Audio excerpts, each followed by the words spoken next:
Hi everyone. Għati. Xejja, Marsha Gray għajzi xejki la ċin usually that's what a ġini biex ċin look at man ċejda u xejda xinal.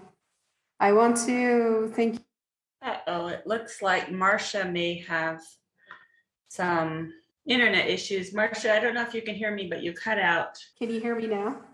Oh, I can hear you now. Okay. So we have a co-working space located in Tuba City. It's right behind Denny's and next to Lone Kopi Legacy Inn. We provide a desk space, internet, and various other things for Native entrepreneurs. Some of the questions that we get a lot of is, how do I start a business? That's also today's topic. We offer business coaching every Monday from 11 a.m. to 4 p.m. You can book an appointment at our nativestartup.org/events page. We usually feature a different coach every Monday. So feel free to book a coaching session. They're 90 minutes long. We also have a business incubator program where we select 10 small businesses that are run by natives to help with their startup or, incorporate some small business skills and knowledge and training to help run their business better and more viable, sustainable businesses. How do I create a website is also another one that we get questioned a lot. You can visit our YouTube channel. We have more than 30 videos on there. One of them is Bring Your Business and Brand Online with Square. Getting online, 3 ways to start selling online, and various other ones. How do I get help running my business is another question that we get. And we're here at the studio from 10 a.m. to 4 p.m.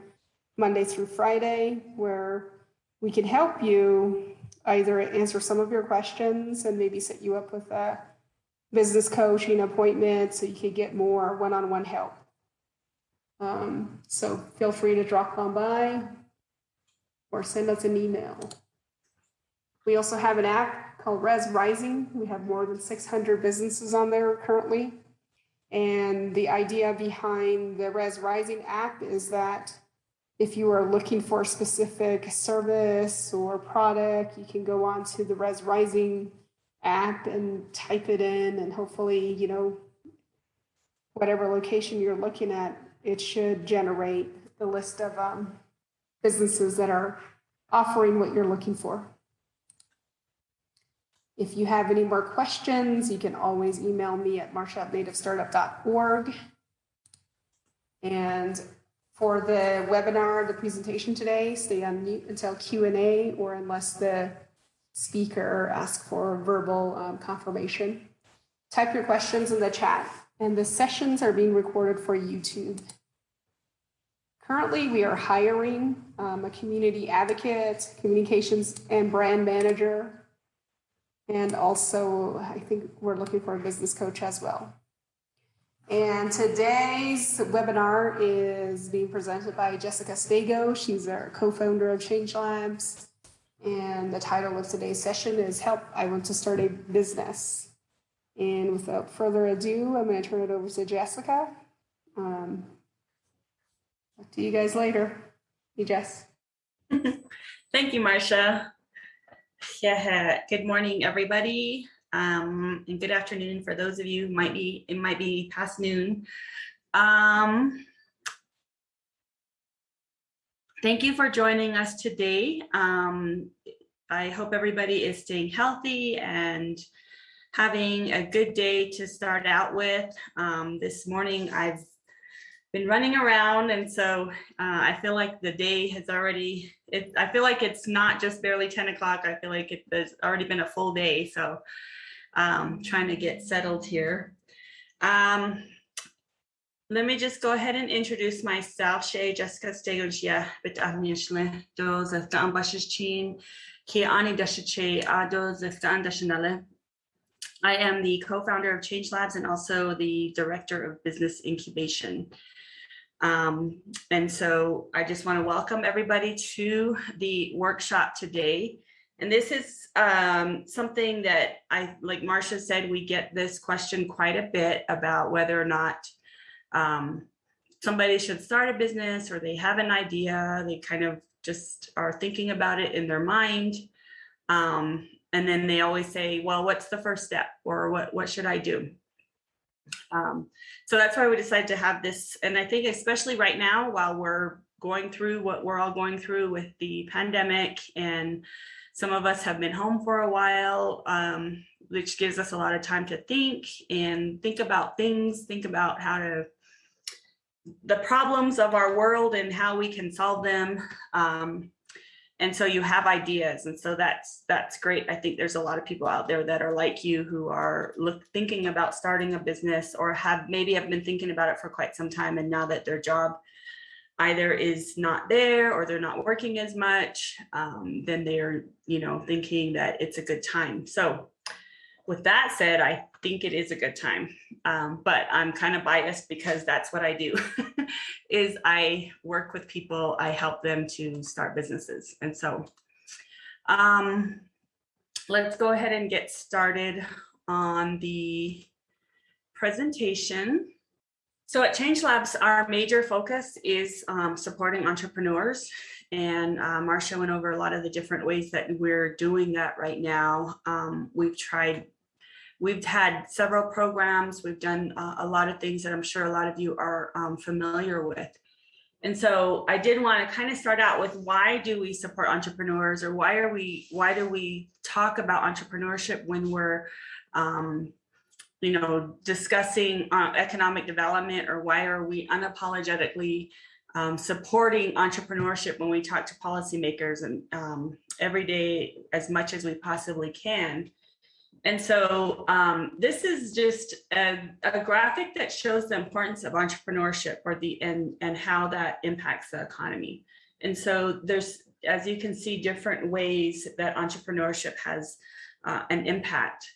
And I think what we're most focused on is entrepreneurship being a catalyst for community development and for wealth creation, and as far as Change Labs and as our programming.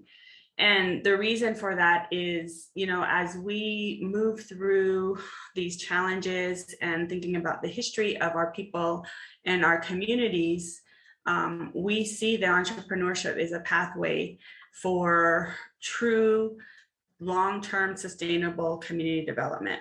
I mean, it's probably, we've been through a lot of different eras in terms of economic development. We've been through, the idea that gaming is going to save us, the idea that developers and bringing developers onto into our communities is going to save us. We've talked about, giving millions of dollars to companies because they're going to create jobs. And what we've seen is that none of that has been very effective at community development, at improving our communities, and at providing a certain way of life that we want to live as Native people. And so what we started looking at was, how do we support the people that are already in our communities, that are already doing things to support their families, to support their communities? How do we give those people the support that they need to be able to increase the impact that they're having, to, not only have a business that supports themselves and their families, but how do they begin to hire people in their communities, or they begin to be able to pay people who are already working for them? And so I think what a lot of us, we probably can identify with that. And some of the other points or items on this graphic are, exports, balanced regional development, GDP per capita income. Those are kind of they go into more of the economics of entrepreneurship, and we can certainly have that discussion later. So if anybody wants to ask a question about that, let me know. You can either put in the chat, or we will have some time at the end for questions. So what do we do? What is Change Labs doing? So we operate by this thing called the theory of change. And we we decided, or what we did was we looked at where are all the things that we're trying to do? What exactly are we looking at when we do things like having a business incubator or having Res Rising, or we used to do this thing like hashtag I am the Navajo economy. Like, what are those things actually trying to do? And I actually wanted a graphic of the theory of change. So let me find that really quickly so that I can show you how are all these things that Change Labs is doing actually trying to make a difference. When we talk about policy, what does that mean? So I'm going to share a different graphic with you all right now so that you can see it. So this is our theory of change. And we've identified these 6 areas where we think that some of the things we do can create change.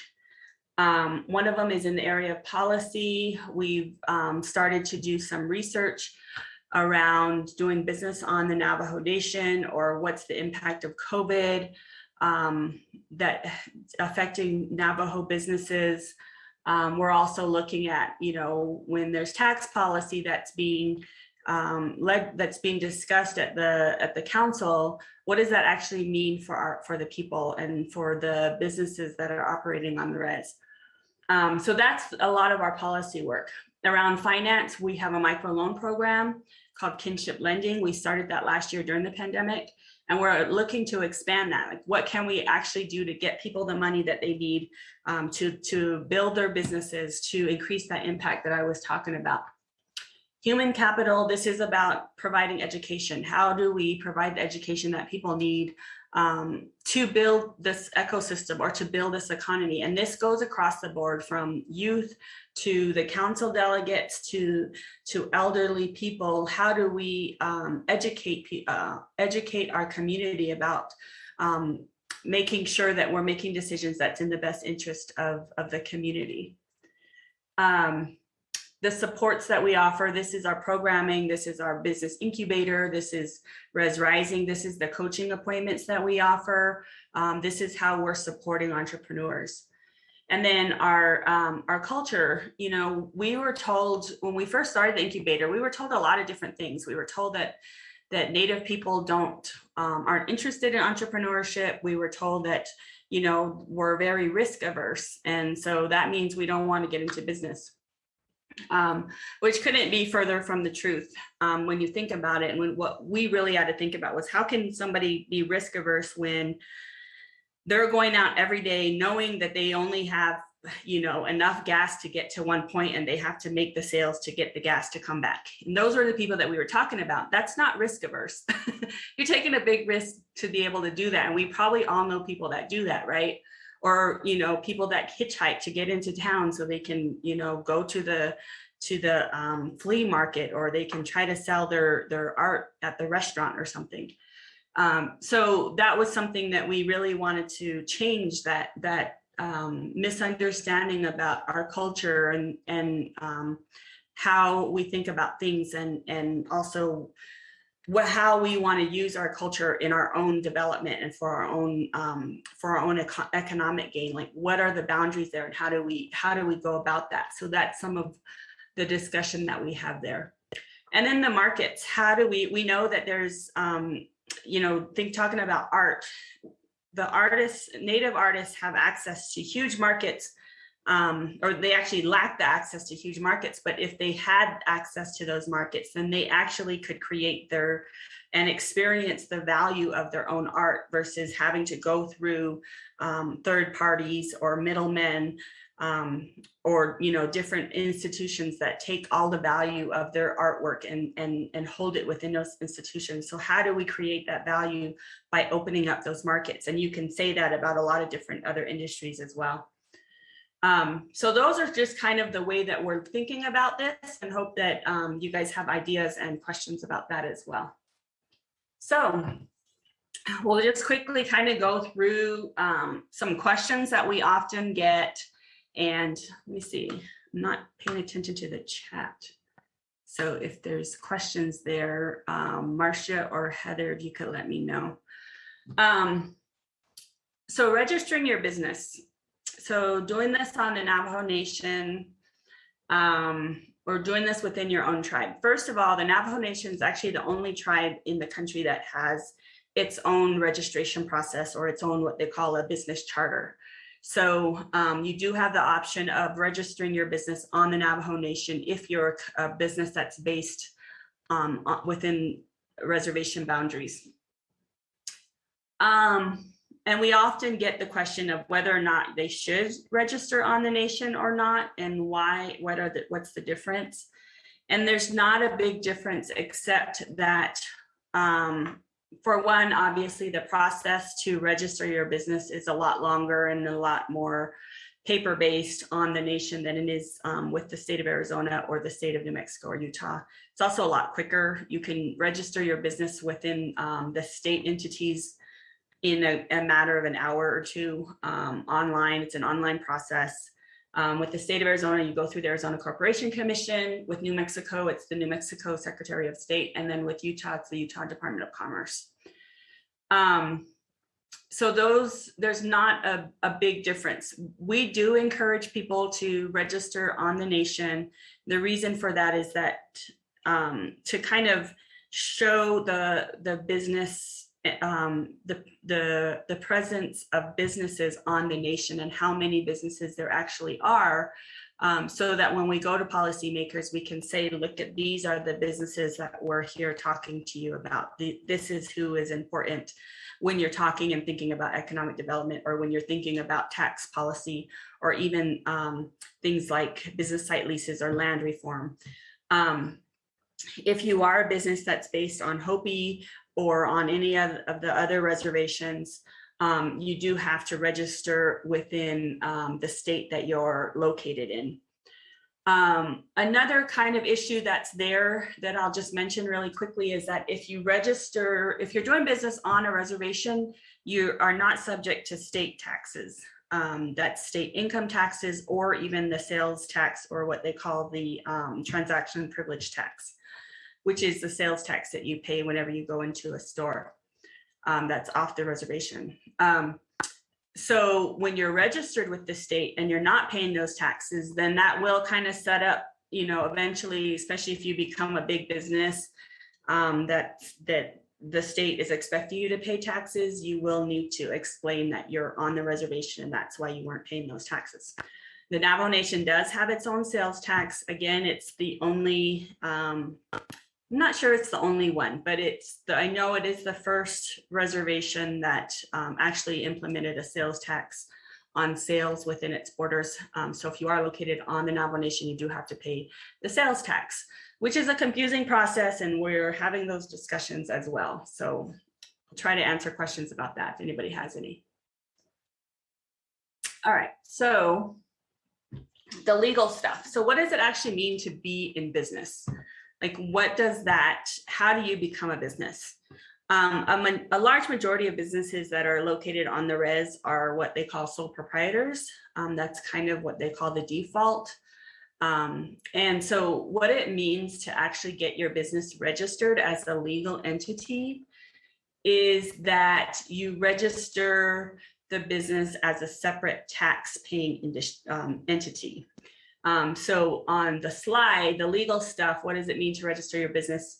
It really puts a separation between your personal assets and your business assets. So assets are things like your bank account, your cars, your homes, your home, land that you own, anything that you might have in like a retirement account. If you're a sole proprietor, all of those assets are considered the business assets as well. And I'll tell you why that's important in a minute. So, but if you have an LLC or a corporation, or you set up your business as a separate legal entity, then there's a separation there that you create. And so those personal assets that you have remain under your personal control. And then the business begins to acquire its own assets, acquire its own bank account or its own savings account, even its own long-term investment account. So that's the difference between having your having a separate legal entity. So what can happen is the reason why you want to separate it, or you want to consider separating it, is depends on the risk that your business is every day that you're operating. What kind of risk are you taking? So if you're opening your doors to customers coming into your store, you're opening yourself and your business to a certain amount of risk every day that you're open. And the reason for that is because you're responsible for what happens to people while they're in your store. You're responsible to keep a safe environment. So if somebody falls and they hurt themselves in your store, then your business is liable for any damages that they experience. As long as you have a separation there, by having a separate legal entity created for your business, then the damage that this person has experienced and what you're liable for is only within the boundaries of what your business assets are. It can't go past that. So if that person sues your company, they can take, everything, every penny your company has, but they can't take your personal assets. They can't take your home. They can't take your business, what's in your personal bank accounts. Those things are protected by this separation that you've created. So sometimes people don't have a lot of risk, right? If you're an artist and you don't normally go, you don't have a brick and mortar, you sell everything online. There's not a lot of risk of your customer being hurt by your product in any way. Then, sometimes it's just not worth the trouble of having a separate entity, and that having a sole proprietor or not having that protection is fine. So that's a question that you can ask yourself and assess your risk and figure out if you want to separate your personal assets from your business assets. So let's say you do want to do that. You do want to have a separate legal entity. What are your options? These are the four main types. There's other types of entities that vary by state or by the Navajo Nation. Again, is one of the only tribes that has their own charter. So they have their own legal entities, but they also have a couple other that are the other types of legal entities that we're not going to talk about today. But if you have a question, that's fine. So the sole proprietor is, again, a default. It's just you start a business. Anybody can start selling, set up a fry bread stand tomorrow and you're in business as a sole proprietor. So literally probably almost every single one of us is a sole proprietor. So we all have our side hustles. Limited liability company is another pretty simple legal entity that you can set up. It's known as an LLC. It does provide that protection between your personal assets and the business assets. And really that's about all that it does. It doesn't do anything more. It's a very simple process to set up. Usually LLCs are only owned by a couple people. Sometimes I think you can have up to 4 people own an LLC. So they're called managers, and you just name those people when you set up, when you fill out the paperwork. You can have a single owner LLC. So anybody, if you're a sole proprietor and you say, you know what, I want to separate my business from my personal. There's also some personal reasons you might want to do that, but we won't go into that either. But you can have a single person own an LLC. So that's possible. The other is an S corporation. It's a corporation that it is a little bit more detailed in terms of setting up the corporation. You have to have a board of directors. For both corporations, you have to set up a board of directors, which are accountable to your business. They make the decisions in terms of how your business is set up, the major legal structure of your business. So you want to have people who you trust on your board of directors.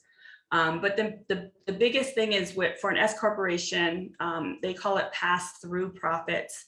works very much like an LLC, in which the profits that that your business creates passes through to the owners of the corporation or the owners of the LLC, and income tax is assessed to the owners from what they've been able to create from the business. So I know that sounds a little bit confusing, but everybody pays income taxes. This is federal income taxes that I'm talking about, not state income taxes. And when you have an LLC or an S corporation, the profits from that business get included on your personal income taxes and the income that you've earned.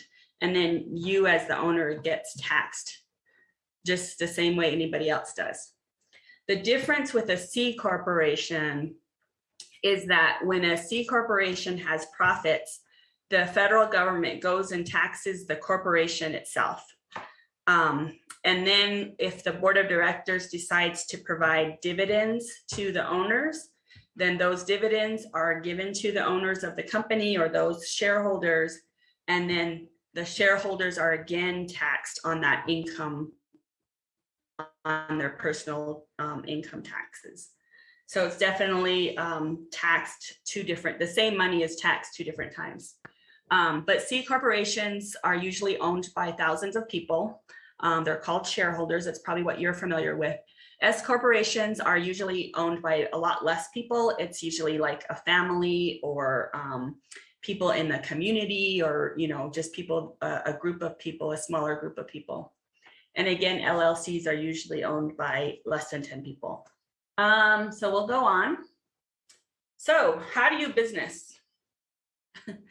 Like, what's a business? How do you actually do this? What are you doing if you actually have a business? So this is the most simple way to think about it. You're either marketing or your operations or you're administrating.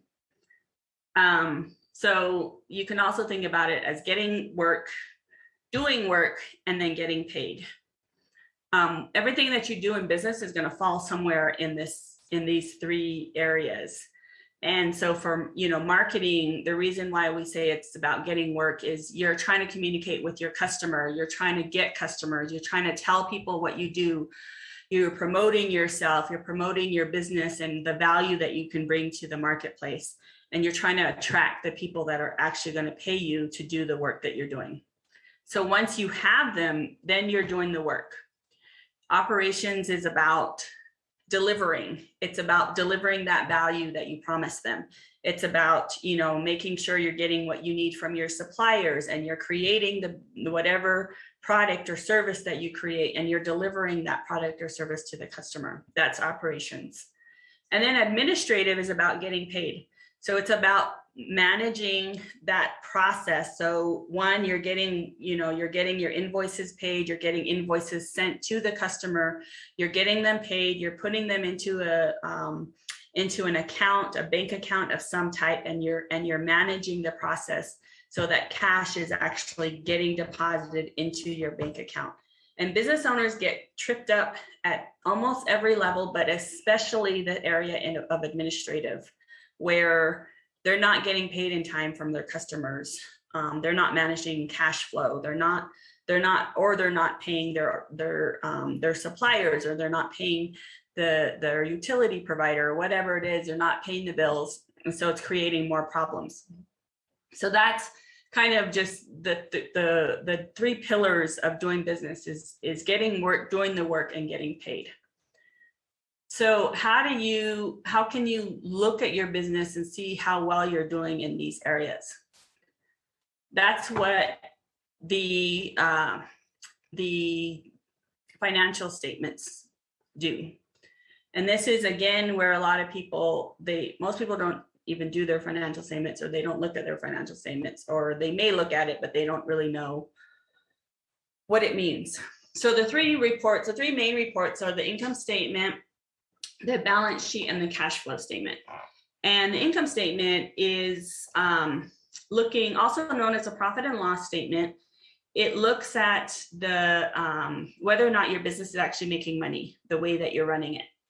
So are you being profitable over any period of time? But usually people will look at it on a monthly basis, or most people at least look at it on a yearly basis when they do their taxes.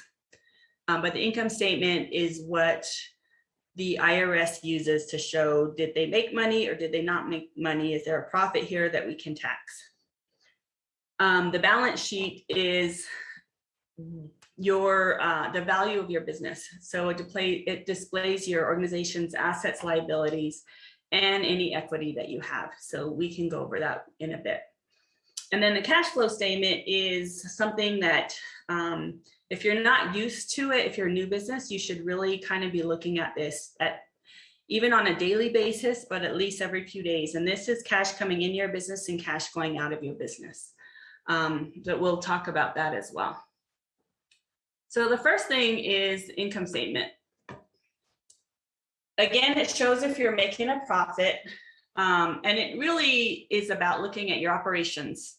You're looking at your sales, and you're looking at your cost of goods, and you're looking at your fixed costs. And if you look deeper, if you can look deeper at the percentages of those numbers on this statement, that's what tells you how well you're doing at managing the operations and how efficient you are at doing the work. So let's look, and this is probably, again, the most viewed financial statement that business owners will look at. It's what they can understand right off the bat, usually. So this is what the income statement is. So you take your gross profit, which is the income or total sales that you can create from selling your product from sales. You subtract your cost of goods sold. So those are the costs that you incur in the process of delivering your product or making your product, or if you're in retail, you buy product and you resell. The cost of goods sold is just that, the cost of what you've been selling. If you make things, the cost of goods sold are all of your materials and your supplies. Sometimes you do have labor that's included in your cost of goods sold. If you can directly tie that labor to those products that you're selling, then that's cost of goods sold. So any cost that you can directly tie to the product or the service that you're actually selling. And when I say directly, I mean, you wouldn't have that cost if you weren't selling that product. You wouldn't have the extra cost if you didn't sell that extra item. So that's what your cost of goods sold. So if you take that out immediately after you do your sales, then that's your gross profit. And then your fixed expenses are all of those things that you have to pay for, whether or not you make any sales. So these are things like if you're renting, if you have a retail store and you pay rent on that space, you have to pay that rent whether or not you're open. You have to pay that rent whether or not you have anybody come into your store. Hopefully you do, but you're paying that rent no matter what. So those expenses are called fixed expenses. They're usually predictable. You usually know exactly what you're going to be paying. They're things like your utility bills, your subscriptions. If you subscribe to like magazines and things like that, you might have a license that you have to pay for, insurance, things like that, that you already know that you have to pay for every month. Those are your fixed costs. So those come out of your gross profit. And that's what you get net profit from. Your net profit is then what the IRS will say, okay, this is their net profit. We're taking, whatever your income tax level is. And also depending on what your legal entity is. If you're a sole proprietor, that net profit gets added to your income, and then your tax rate is whatever it is, whatever your total income is, minus, credits and things like that. So that's your income statement. So again, this shows you how profitable you are. We all know that your cash doesn't always flow exactly the way that it shows on your income statement, right? So you incur rent every month and you pay your rent every month. That's pretty standard.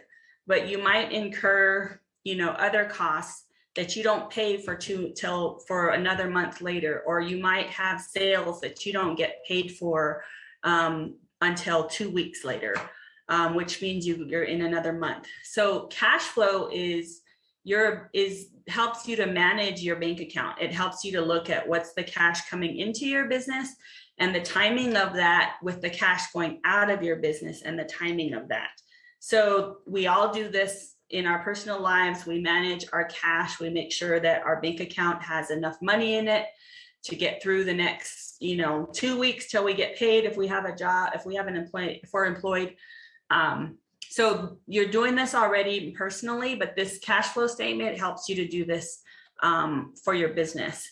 And all it does is it shows the cash that's coming into your business and looking at your accounts payable or your accounts receivable, if you allow customers to pay you 30 days later, or if you take credit, and sometimes it takes a while for the credit cards. I mean, that shouldn't happen, but sometimes it does.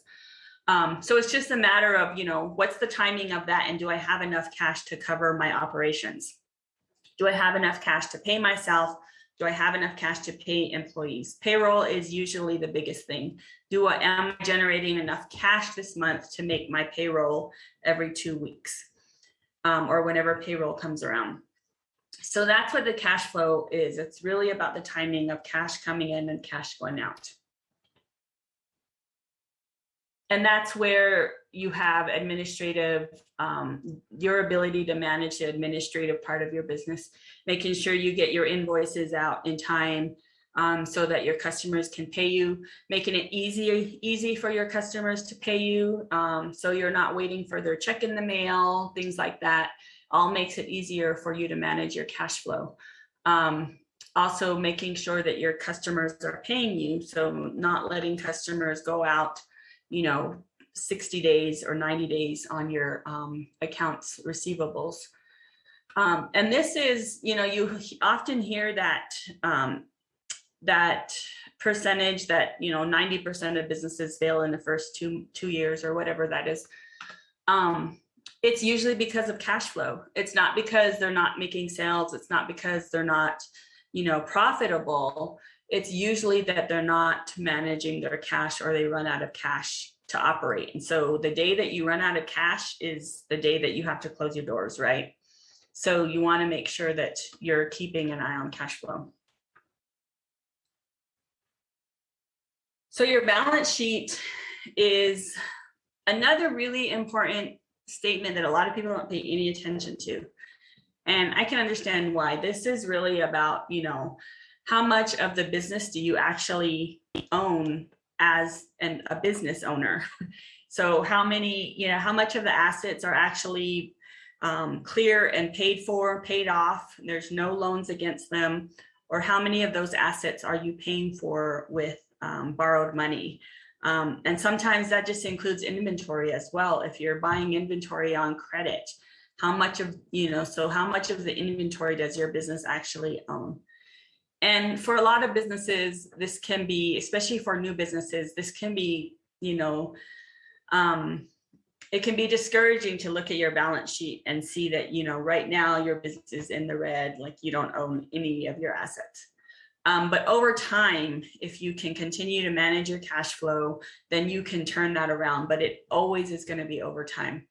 So your balance sheet is really just your assets, what you own, and that has to equal your liabilities. So how much borrowed money are you using to pay for the assets that you have? And then the equity. So that's the difference. Your equity is, how much of how much your assets minus your liabilities is what your equity is. Sometimes, again, that equity is negative. So it can be discouraging sometimes. But over time, when you're 20 years, 25, 30 years in business, and you're thinking about getting out of business, then you want to look at your balance sheet and see that you own most of the assets that your business has. You own, machinery, you own the equipment, you own vehicles, you own hopefully even a building or land. Because what that does is that's what really generates that generational wealth. If you want to bring your kids into the business and you want to leave that business to your kids and have them take over the business. Or if you want to be able to even sell the business to somebody else in your community, so your business continues, and you've created that asset for your community, then this is what you're going to be tracking over time. Again, it has to be over a long period of time. But because in the beginning, you may need to get a loan to pay for your startup, to get going, to have enough cash to get you through the first 2 or 3 years. But after that, then you want to make sure that you're actually acquiring assets. So most of the businesses that I've worked with that were concerned about this will have at least be in the black, meaning they have positive equity.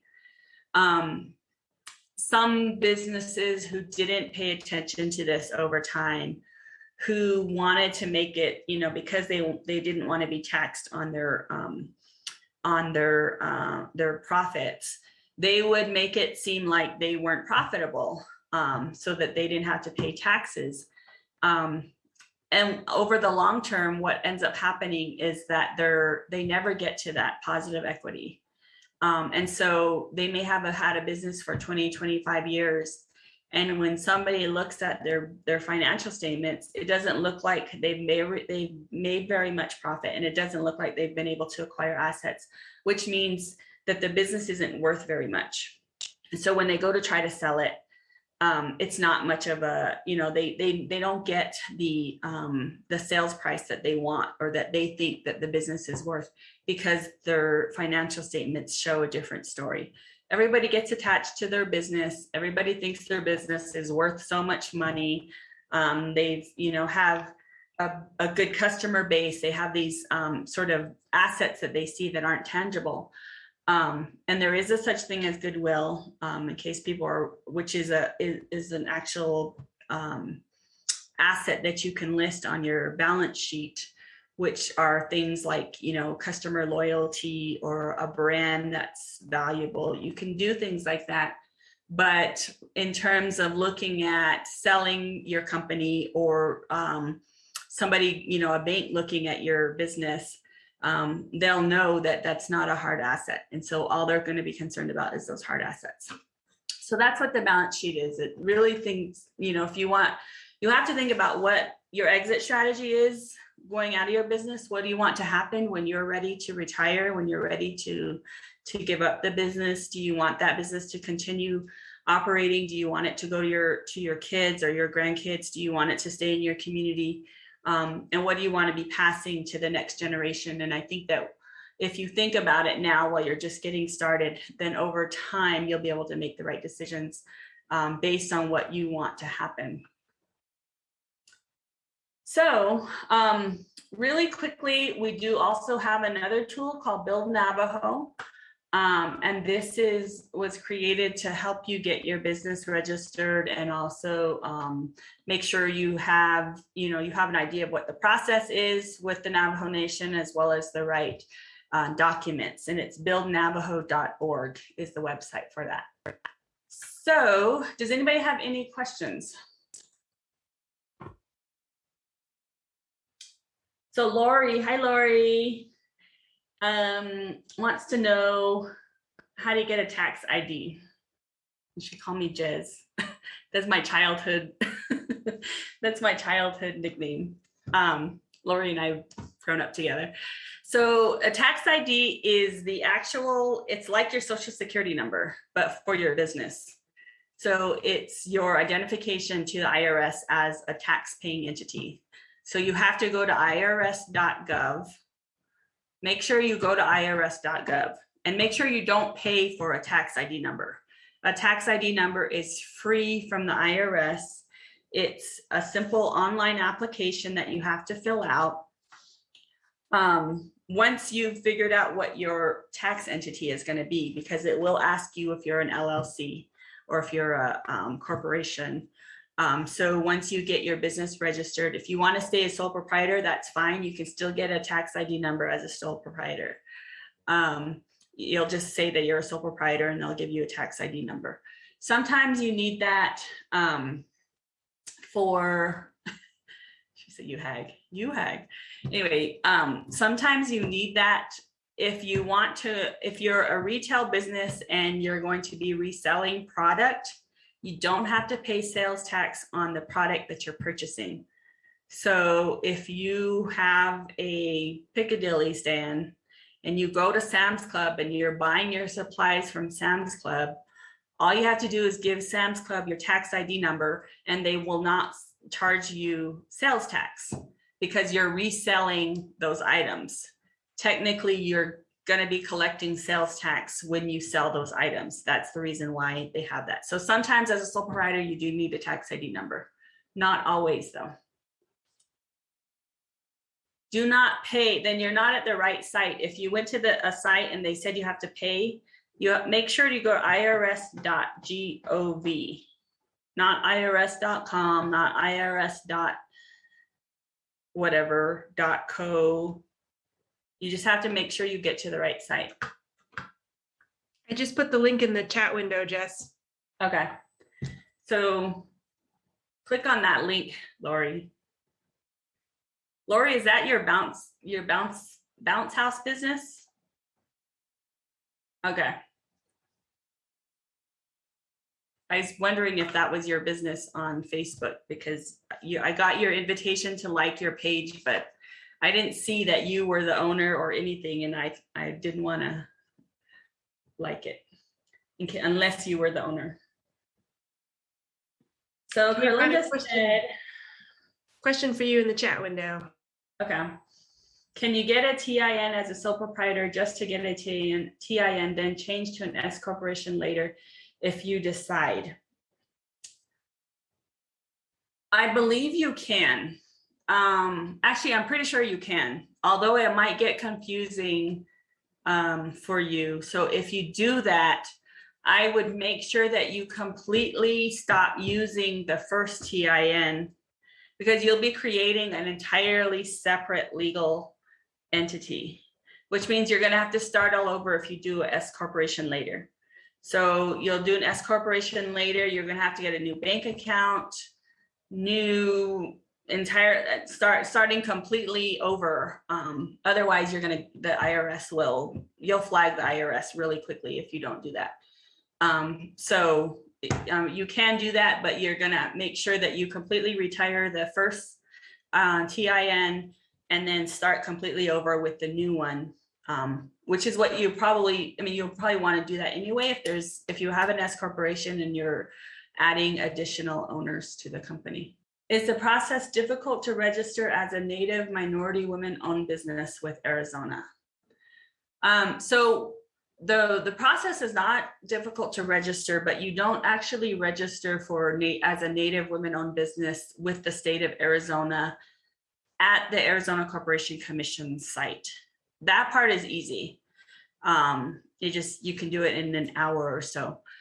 If you're going to register your company as a Native or minority-owned business, it depends on what your reasoning, it depends on what entity you're doing that with. So if you're doing that with the state, and the reason you would do that with the state is to get preferences in terms of contracting with the state of Arizona. And I also think there's some other resources like loan programs that you can qualify for if you're registered as a minority-owned or a woman-owned company. But that's with that's not with the Corporation Commission, at least not the last time I went there. Sometimes they'll merge the systems, but when I was registering with the state, it was with the contracting entity. And so that's a different process. And it shouldn't be too difficult though. You can also do that with the federal government. And sometimes those entities, as long as you're registered as a minority business or a woman-owned business with the federal government, then those other entities will accept that registration. So with registering with the federal government, you would need to go to the, what's that website? The Minority Business Development Agency is what it's called. It's within the Department of Commerce of the federal government. And I don't know, I know they have, it might be SAMS.gov. that you can register there as a kind of an overall federal registration for being a minority-owned company. Okay, the Kerlinda is asking, what do 501c3 nonprofit usually start as a LLC or C corporation? Or I think it's, why do 501c3s or nonprofits usually start as LLC or C corporation? Maybe this is not a platform to ask the question. You technically shouldn't be changing from an LLC or C corporation to a 501c3. I'm sure it happens, but 501c3 nonprofits do have a very similar process to get registered. You can go to the Navajo Nation and get registered as a nonprofit entity. You can go to the state of Arizona and get registered as a nonprofit entity.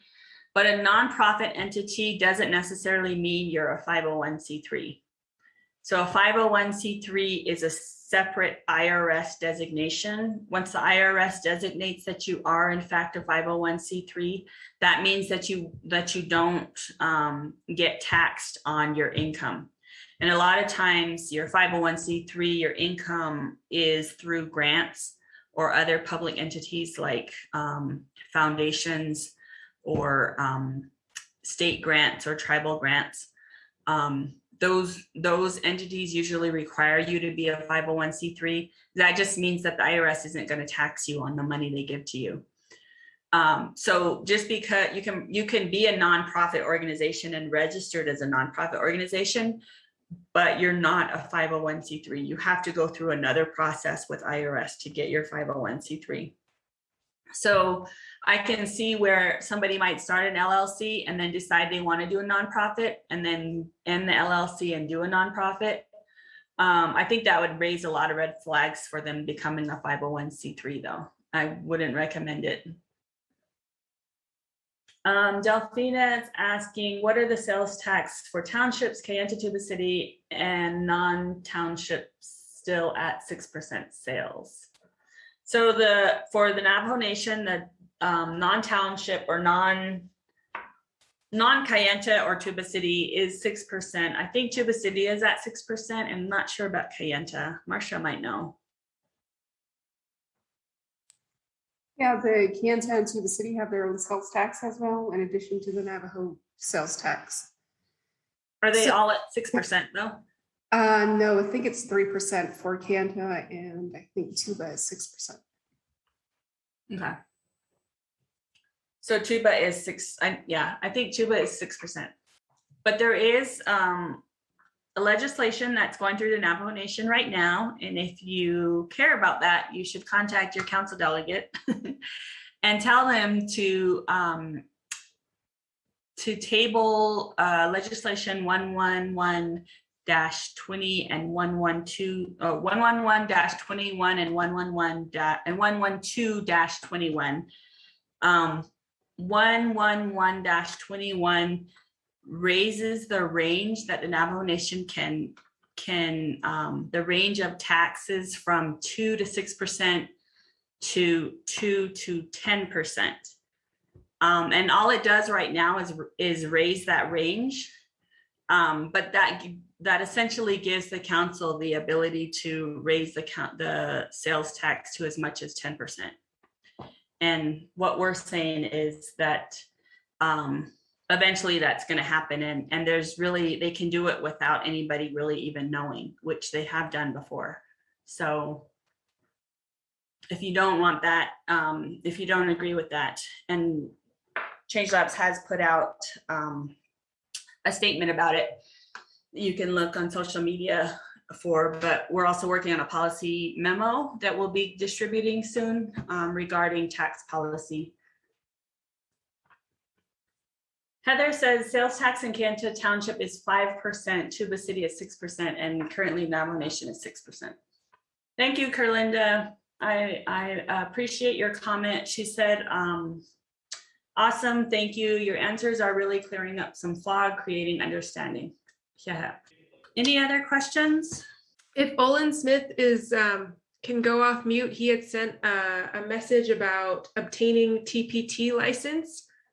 So Olin, if you're if you can elaborate on that, or just go ahead and unmute yourself and ask your question to Jess if you're still on the line.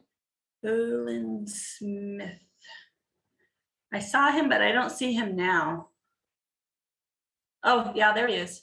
Yeah, it was about basically just getting your TPT license for selling in town, like bordering towns like Page or Flagstaff, for example. So the TPT license, which is transaction privilege tax, which is the Arizona state sales tax, it depends on the county that you're selling in. And so that's kind of how it's distributed. So you pay everything to the state of Arizona, and then they distribute that sales tax to the county as well as the town that you're in. And so you go to the Arizona Department of Revenue, and the process for the TPT is there. And it's been a few years since I've been through that process, but it basically depends. I think you have to do a new registration sort of for every county that you're actually doing business in. Or unless they've improved it somewhat, but it's not an easy process to do. But they do have people that can help you there, but it's through the Arizona Department of Revenue. Awesome, thank you. Yeah, if you guys have questions, just unmute yourself. Go ahead. Hi, I just had a question on the IRS tax ID. If I were to get that, do you think I would be able to use that for products for hair? Because I'm wanting to open up a salon. Yes, you could do that. Yes. You should be able to order using the EIN number or TIN number with, I think it depends on where. Like if you go to like Sephora or somewhere like that, I don't think they'll do it there. But if about you Armstrong, I don't know. If they have a question about it, you can, I guess it depends on where it is. I know that the major, like Sam's Club, even Walmart does it. Safeway and I think Bash's does it too. But for hair care products, I think there may be certain companies that you have to go to that will honor the sales tax payment thing. okay. Thank you. But if it's like a supply store, they should be well aware and do it often. Okay. Any other questions? Does anybody have any questions about the financial statements? I'm assuming that everybody understands about the bookkeeping and how to do your bookkeeping and what's the easiest way to take care of your books, what software you need, anything like that. I'm just bringing up things people normally ask. And I know that the financial statements are like not the fun part of business and nobody wants to deal with them. And every time we bring it up, people probably roll their eyes, but it is something that can be really powerful in terms of building your business, because you can see where you are and where you're headed if you can understand somewhat what your financial statements are telling you. So I always encourage that. I was wondering if you had any good resources that you would like to reference that we could use to kind of further our knowledge in like Excel or bookkeeping and software like that.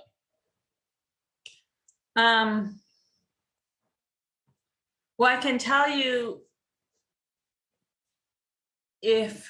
so for one, if you're using something, if you want to just use a spreadsheet for your bookkeeping, there's tons and tons of templates that you could use from, on Excel or even Google Sheets.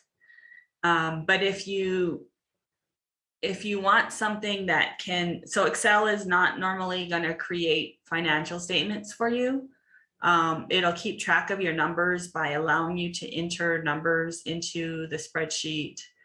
And some Excel templates probably do create have a way of creating financial statements from your Excel, from the bookkeeping that you put in. But there has to be, just because of the way Excel is, there has to be a limit to that. If you really want to if you want to have a bookkeeping system that's easy to use, that you can, that keeps track of your spending, even, that you can use with your bank account, that's not too confusing and too in-depth in terms of setting it up. We use Wave Accounting, which is an online accounting system. You can set Wave up to be connected to your bank account. And so all you have to do is go in and tell Wave what kind of expense it is so that it can go into the right account. And then over time, it'll just start doing it automatically. It also keeps track of your revenue. So if you're using your bank account and depositing checks, or your Square revenue is going into your bank account, it can recognize that that's revenue to your business.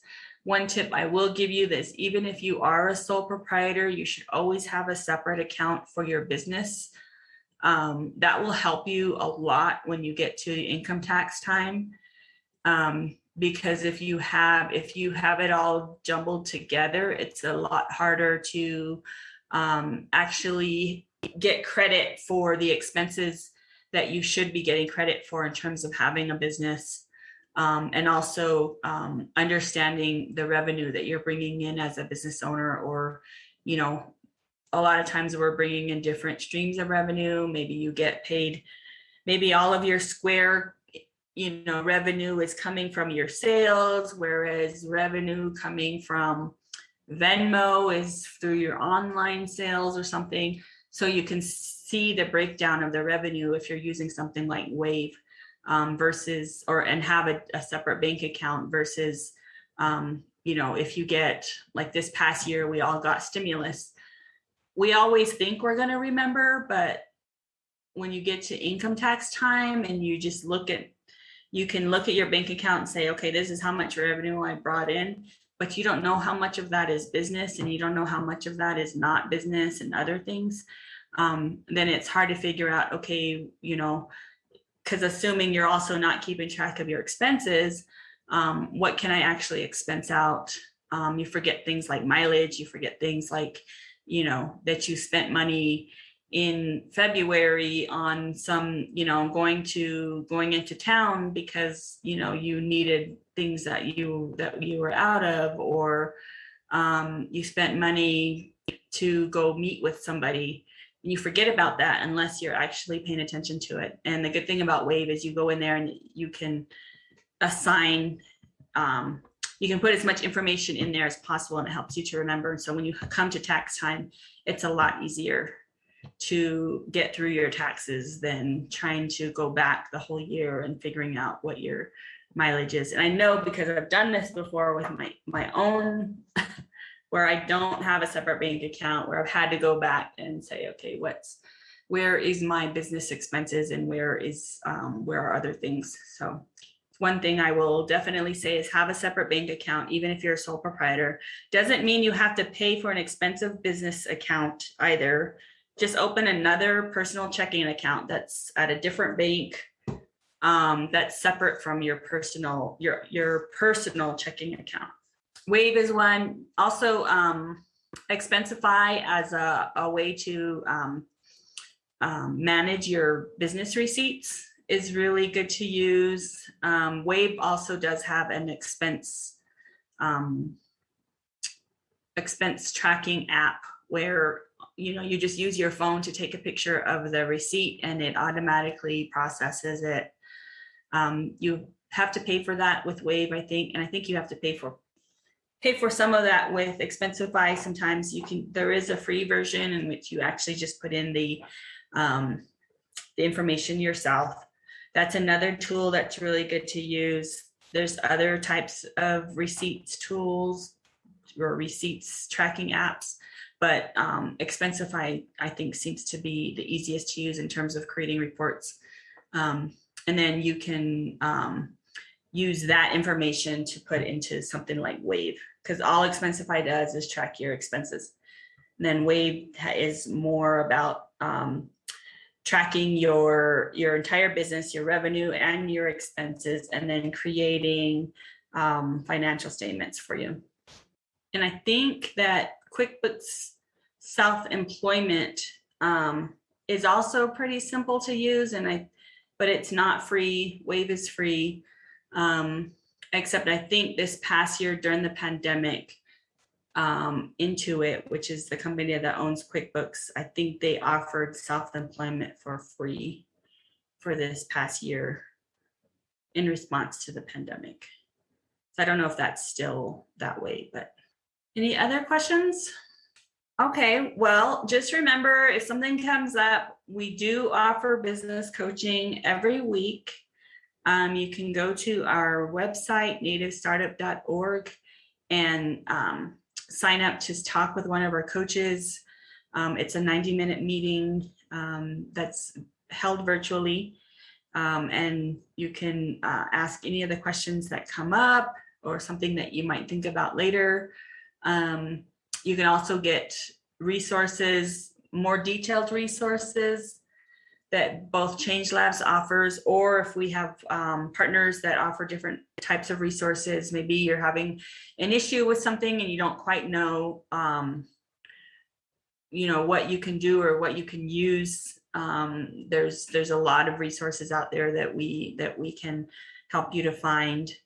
And if the coach doesn't know the answer to your question, they'll usually send out an email to all the other coaches and we can figure it out. If you have any questions on registration, or if you're not sure if you want to register with the Navajo Nation, go to buildnavajo.org. There's some videos there on that website, as well as you can download the correct paperwork that you'll need to fill out. You can also kind of understand what the process is to getting your business registered. Again, with the state of Arizona, New Mexico, and Utah, it's a pretty simple process. You just go to their website, you can do everything in one sitting there. I've had people call during our coaching, and I sit there with them and do their business registration online with them as we're doing the 90-minute coaching session. So that's how easy it is to do with the state of Arizona. And sometimes there's just questions that they ask that you're not quite sure about. So that might be a possibility as well. So I'll ask one more time if anybody has any other questions. And if not, then thank you so much, Kiahet, for coming and for participating. If there's anything that we can do to help, we're here to support entrepreneurs, and let us know what we can do. Thank you. Thank you, Lori. Thank you, Jessica. Thank you. I just have a few more minutes. I'd like to thank everyone for coming. Again, we are hiring a community advocate and a community communications and brand manager. And our next webinar is going to be hosted by Joe Naz. It's part 2 of our digital literacy series. Sorry. How to design your own marketing materials with creative software. I hope to see you then. Bye, everyone.